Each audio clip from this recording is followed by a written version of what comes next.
சென்னை வியாசர்பாடி சத்தியமூர்த்தி நகரில் அதிமுக கொடிக்கம்பத்தை தொட்ட சிறுமி மீது மின்சாரம் பாய்ந்த நிலையில் சிறுமிக்கு தனியார் மருத்துவமனையில் தீவிர சிகிச்சை அளிக்கப்பட்டு வருகிறது.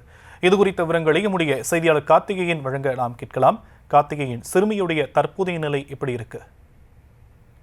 காலை வணக்கம் ஷாம்.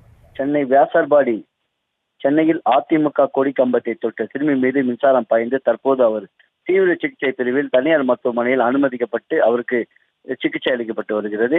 சென்னை வியாசர்பாடி சத்தியமூர்த்தி நகர் 52வது தெருவை சேர்ந்தவர் மயில். இவர் 10 வருடங்களாக ஆட்டோ ஓட்டும் தொழில் செய்து வருகிறார்.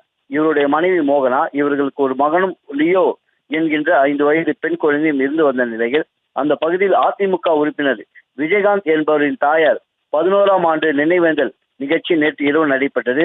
அதிமுக நிர்வாகிகள் இதில் பல்வேறு பங்கேற்றுள்ளனர். இந்த நிகழ்வை ஒட்டி அந்த தெரு முழுவதும் அதிமுக கொடிக்கம்பம் நடப்பட்டிருந்த நிலையில் கொடிக்கம்பத்தை தொட்ட 4 வயது சிறுமி லியோவை மின்சாரம் தாக்கியது.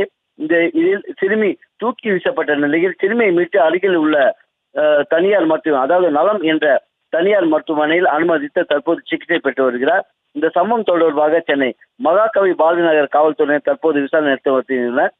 தனியார் மருத்துவமனையில் சிறுமி சிகிச்சை பெற்று வரும் சம்பவமானது தற்போது பெரும் பரபரப்பை ஏற்பட்டு வரும் நிலையில் இது குறித்து சென்னை மகாகவி பாரதி நகர் காவல்துறையினர் வழக்கு பதிவு செய்து விசாரணை மேற்கொண்டு வருகின்றனர்.